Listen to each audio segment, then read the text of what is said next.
Hello guys, and welcome back to MS Tech Tutorials, and in today's video I'm going to be showing you guys how to fix Steam not launching or running.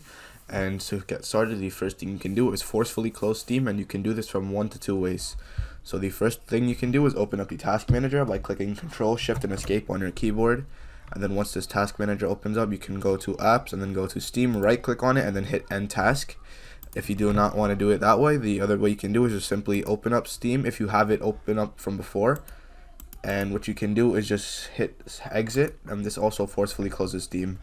And that way will only work if you have Steam open but it's not running for some reason. Like, it's open, the app is open, but it's not like running. And the second method you guys can do is head open the Windows icon, and you're going to type in Steam in the search bar, and then you're going to go to Run as Administrator, and then you're going to click Yes, and then you can try to see if Steam will open up that way. If that also does not work, the third method you guys can do is simply delete Steam and then reinstall it with the latest update. And then what you can also do is just simply restart your PC. Now after you do all these things, hopefully Steam should start working.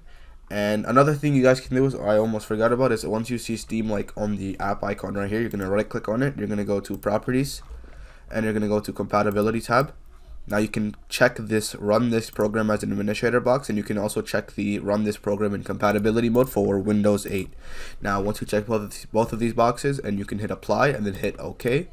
Now once you do this, just simply try opening up Steam again, and hopefully the problem should be solved.